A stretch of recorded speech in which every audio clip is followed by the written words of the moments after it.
non-physical interventions. It's like, I think for anyone listening to that is already a big question mark. But if we're really honest, if we really look at, let's say, anything but the physical, emotional, the reasons why we get depressed, the reasons why we get stuck. Yeah, you could say it's in the brain, it's in your thoughts, but thoughts, are they concrete? Are they physical? No, they're not. So I would almost say maybe 99% of all that is limiting to us, or creating effectiveness, or the opposite, where we are struggling, is all not physical, right? We can talk about it, we can analyze it, we can even do some kind of diagnostics, medically speaking, when certain chemicals in the brain are missing and we get depressed. But even that is hard to put it on the table, let's just say, and say, here it is.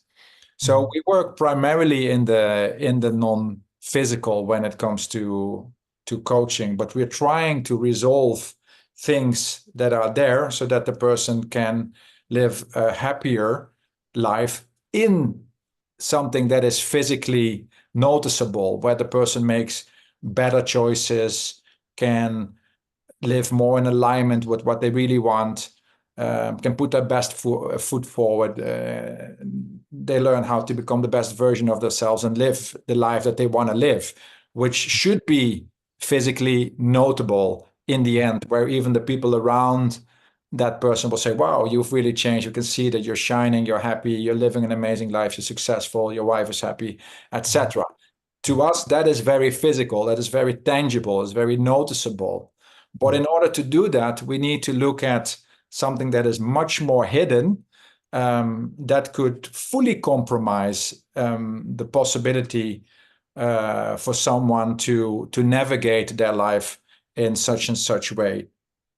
So to really understand it in the way that we work with this, I'm going to try to make a little drawing. I like to do it on a post-it note, because it kind of gives the feeling that it's not complex. Whatever you can put on a post-it, right, should be simple. So first, when we have anyone, come to us and have an intake meeting, and all they do in the beginning is to share with us a little bit their story, what's going on in their lives, what they're struggling with, what they would like to resolve, work on, or work towards, or a combination. Right? For us, this is the person. So I start with little p, square box, which is kind of typical, right? It's quite like, it's a story. It has a history. This is the person living a life. That life that the person is living, that the person will share his story about, is what we call the external. It's external life, is your life, is outside of you, where things are happening that you are happy with or unhappy with. There's, of course, also things inside of you that you might already be aware of, or already struggling with. So that always already goes a little bit into the internal. So there's something, you could say, external, and there's something internal. So let's create this kind of dotted line, which then kind of goes more within, right?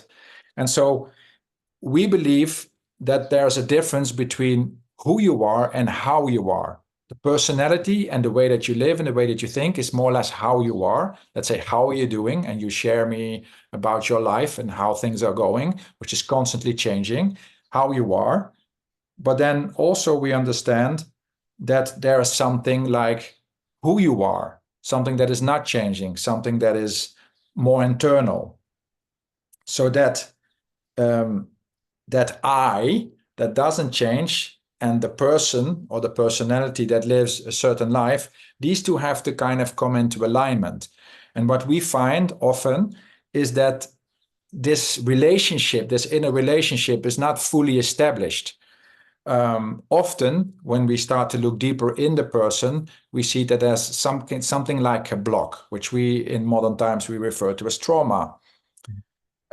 So let's say in this model, you could say in that relationship between how you are and who you are, there could be something blocking, right? And therefore, this communication is not fully happening, and therefore that person is not really fully able to express that in his or her life. So we really like to find exactly in the person, what this is about, and then to find a specialist, a medicine, often a plant medicine, because plant medicine, they have the capacity to really help the person revisit this part, see what is needed there, kind of give it what it needs so that it can relax and resolve and be integrated in the person.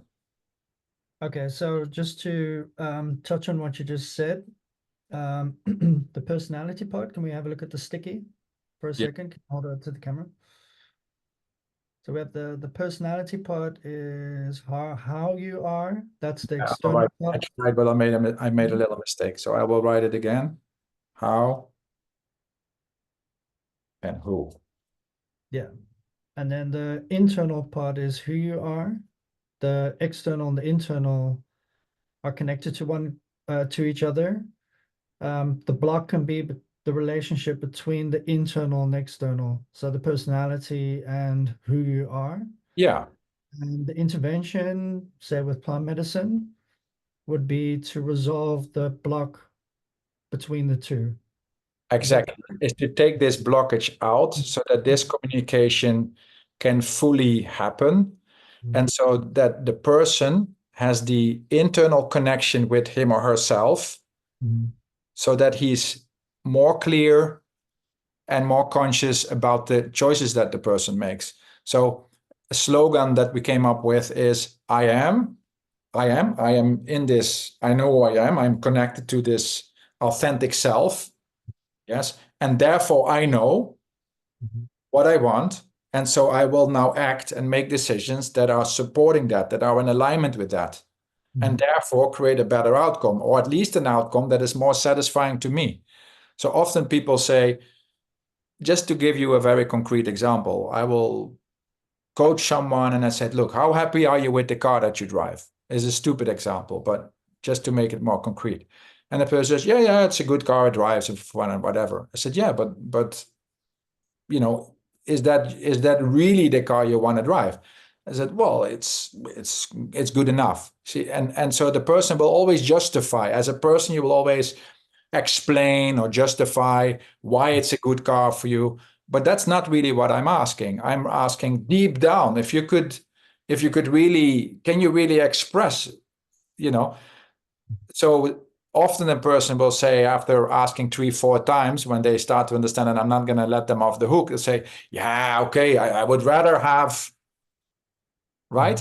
And I say, okay, where's that coming from?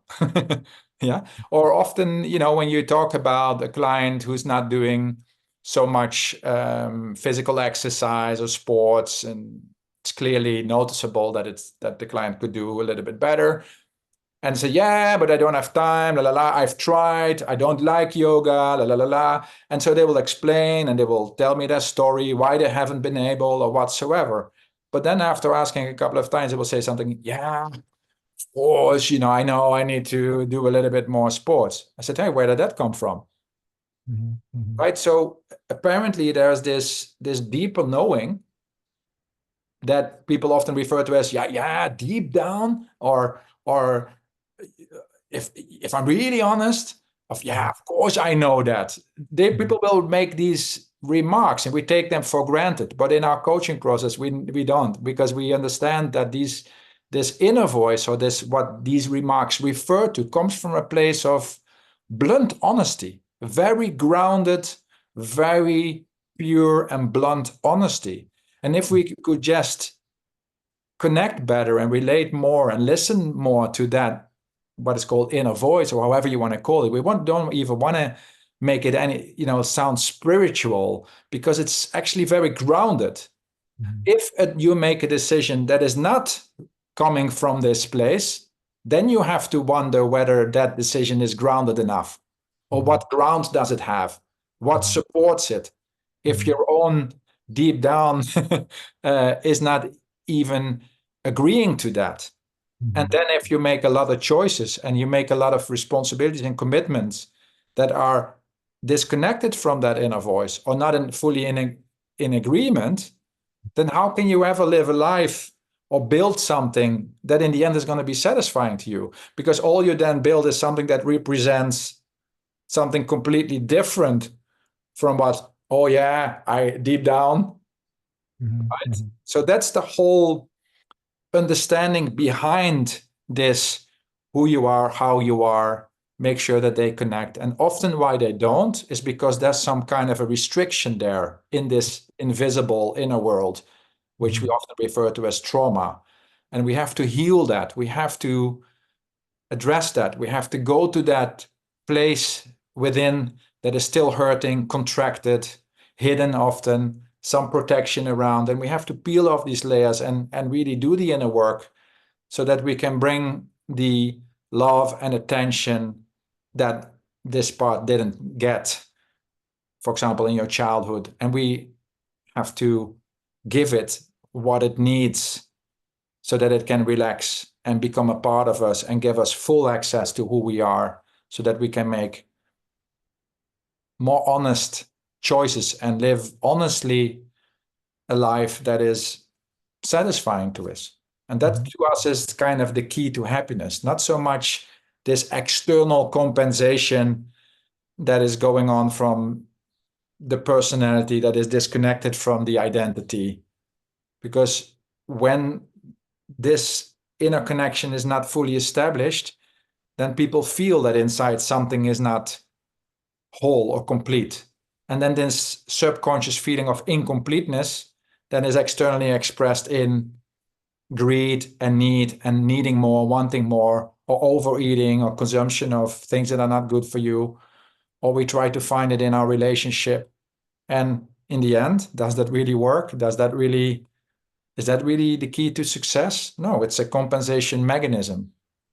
So all of these things are addressed, and we are helping our clients to become aware of how that mechanism, how that is playing out in them and their lives, so that they have the full understanding of how that works, so that they can start to make it personal, to use that as a mirror for seeing how that is playing out in them and in their lives, and then to take ownership and responsibility and to fix it. And of course, then we have our network of specialists that are, and the plant medicine that we then carefully choose to say, oh look, use this because it's gonna really open your heart and help you to bring some love and some care to this place that you are still avoiding.